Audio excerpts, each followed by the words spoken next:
All right, here is all of the biggest alpha in the crypto airdrop world as of today. And you know I'm gonna have to start out by talking about the ZK Sync or the ZK token airdrop because just this morning they dropped their eligibility checker. So you can now go, you don't even have to connect the wallet, you can just copy and paste your wallet address in and check to see what your token allocation is going to be. Now there's been a lot of drama around the ZK allocations and I'm gonna break it all down for you and discuss what the eligibility criteria was. But before I do that, I just wanted to mention that this is just the checker and the actual claim is going live on June 17th. So 1 week from today. Now for starters, this isn't actually my wallet here. I'm just trolling. This looks like it's the ZK Sync project treasury, but let me show you what I actually got with CryptoCove.eth. So this is the allocation that I got on this public wallet here that I use just to make demos and YouTube videos for the channel. It's not a massive allocation, but across all of my different wallets, which I'm not doxing because I want to maintain at least some semblance of privacy,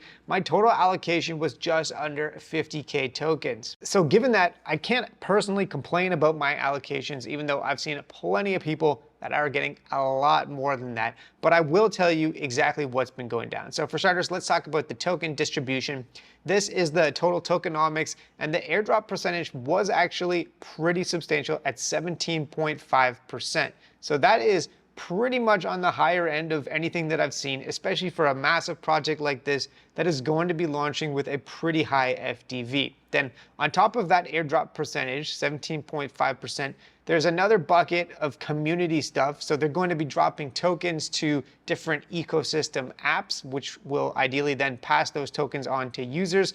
And then they're definitely going to incentivize interactions with the ZK Sync ecosystem moving forward, kind of like what Starknet did after they dropped their token. So just looking at this as a whole, I think that the tokenomics seem reasonable, but let's break down the 17.5% airdrop percentage and talk about why a lot of people are not happy. So this is the breakdown, 17.5%, but it's only going to 695,000 eligible wallets, which is relatively small compared to the total number of wallets that were farming this airdrop. Now, while the team says that they wanted to reward real people, let's break down what some of the major issues were. And for starters, I want to just talk about the general eligibility criteria and the allocations. So these were, in theory, the different criteria, but there was also some complexity to it. So for example, under the depositing liquidity into DeFi protocols, they did time-based LP. So the more that you deposited over a longer period of time, the bigger the allocation that you would get. But one of the first issues with the ZK allocation from what I've seen on Twitter and elsewhere is that there appears to be some element of randomness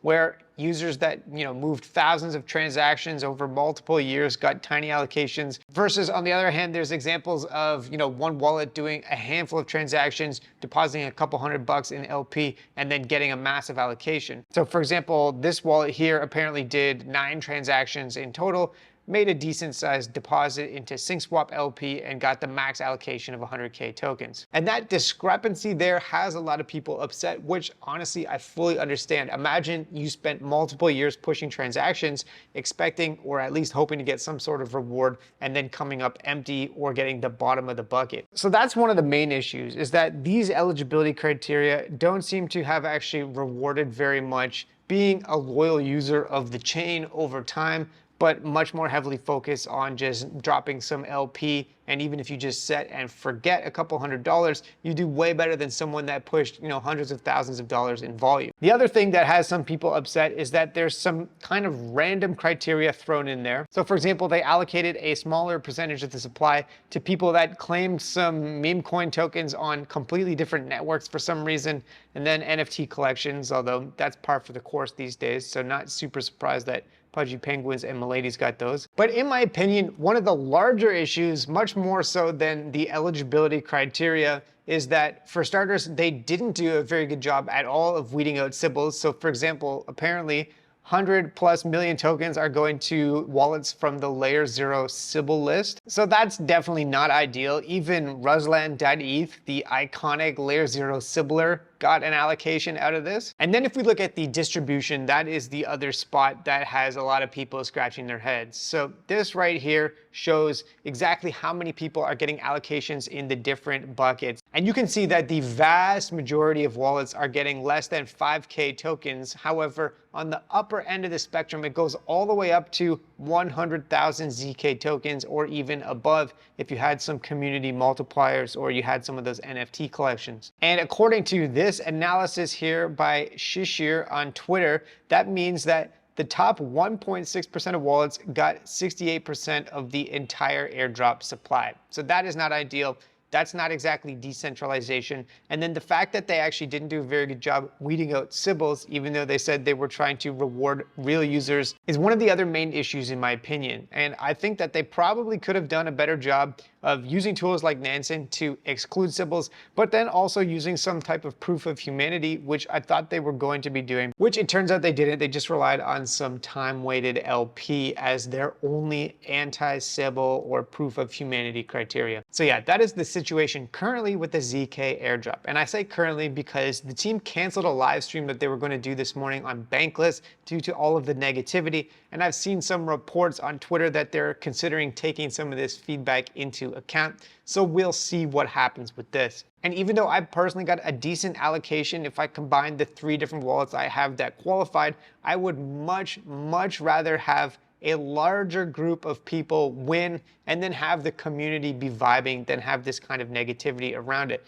And if that means some sort of rejigging of the allocations, honestly, I'm all for that. All right, next up, let's talk about IONET. You can currently go and claim your token. So this morning I claimed 100 IO. The token is already live and trading on Binance, which is obviously amazing because it's not every day that a TGE comes with a launch on an exchange like Binance, but I actually took my tokens and swapped them on Jupiter. You can swap it on any DEX on Solana. And this one was actually pleasantly surprising. I managed to cast this out for about 2.3 SOL, I think. So yeah, definitely go and claim your IO token rewards for farming that. And then in terms of the vibes, obviously this one is significantly better than ZK Sync. You know, Deebs DeFi on Twitter said, he didn't have to spend any money farming this. All he did was run his GPU, be active on Discord.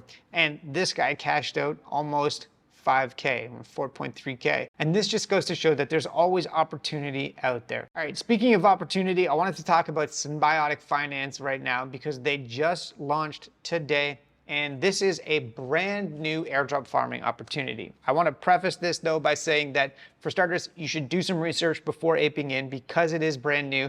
And then secondly, I do think that this airdrop opportunity is only going to be for people that have at least a decent amount of capital. This is not something that you put $100 into and expect a big payday. This is a new restaking competitor to EigenLayer. They just launched today. And they're accepting deposits of liquid stake tokens like Lido staked ETH, Coinbase staked ETH, Swell ETH, for example. And so if you want to make a deposit, you can do so. Definitely do your research before aping in. And again, do not expect a major payday for this unless you're using a decent amount of capital. However, that said, I think I will be making a deposit because they have solid funding. They're backed by major players, including Paradigm. And even on day one, they've been announcing a bunch of partnerships, including with Athena Finance and Layer Zero, among some other ones. So yeah, this is a brand new opportunity. All right, next up, if you farmed Sub-Squid, you can go and claim your SQD tokens. I didn't farm it, so I got a 0 allocation here, but if you did, that is live. Okay, next, for Tyco, they just launched some more details on their mainnet launch, the Tyco Trailblazers program. So there's going to be a total of 12 million Tyco tokens up for grabs, 10 from using the chain, and then 2 from using dApps in the ecosystem. And they listed here all of the different activities that will help you collect experience points and qualify for that. So these are the activities here: bridging and transaction volume, transaction count, and block proposals if you run a validating node. So at this point, it looks like all of the on-chain activities that you do will help you qualify. They also have said that they're doing retroactive XP. So even if you bridged on day one, that's going to qualify you for some points. And there's these faction badges that you'll be able to mint as we go on. So this is live, and anything that you do on the Tyco network right now is going to help you qualify for these points. All right, next up, let's talk about the Layer Zero allocation, because yesterday Brian Pellegrino, the founder of Layer Zero, posted a bunch of stuff about what might be the eligibility criteria after they finish weeding out all of the Sybils. And by the way, while I didn't like the whole approach they had for the self-snitching and the Sybil witch hunt, I think that the fact that they've actually really gone out of their way to get rid of these large industrial Sybil farms is actually going to help the average user in the end. So honestly, kudos to them. But this is what they've said.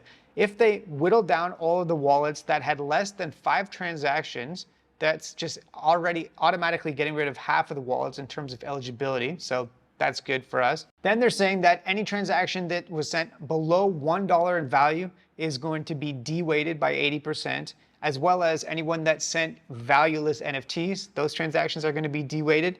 And then they're also going to do something, including, counting the amount of money that you spent on Layer Zero protocol fees with multipliers for things like early usage and the amount of transactions, etc. So by the looks of it, the things that they're considering for eligibility criteria are looking pretty good. And I'm very interested in seeing what comes out of this. And by the way, he has already said that the eligibility checker will be out before the end of June. So stay tuned for more details on that. And then just to end off with, in terms of some other things to look forward to over the next couple of days, we've got Nostra Finance, which should be launching in a couple of days. We've got the ZK Sync token launching next Monday. We've got the Starknet claim ending next week. So if for some reason you've been living under a rock or you just woke up from a coma and you qualified for Starknet, you're running out of time to claim those tokens.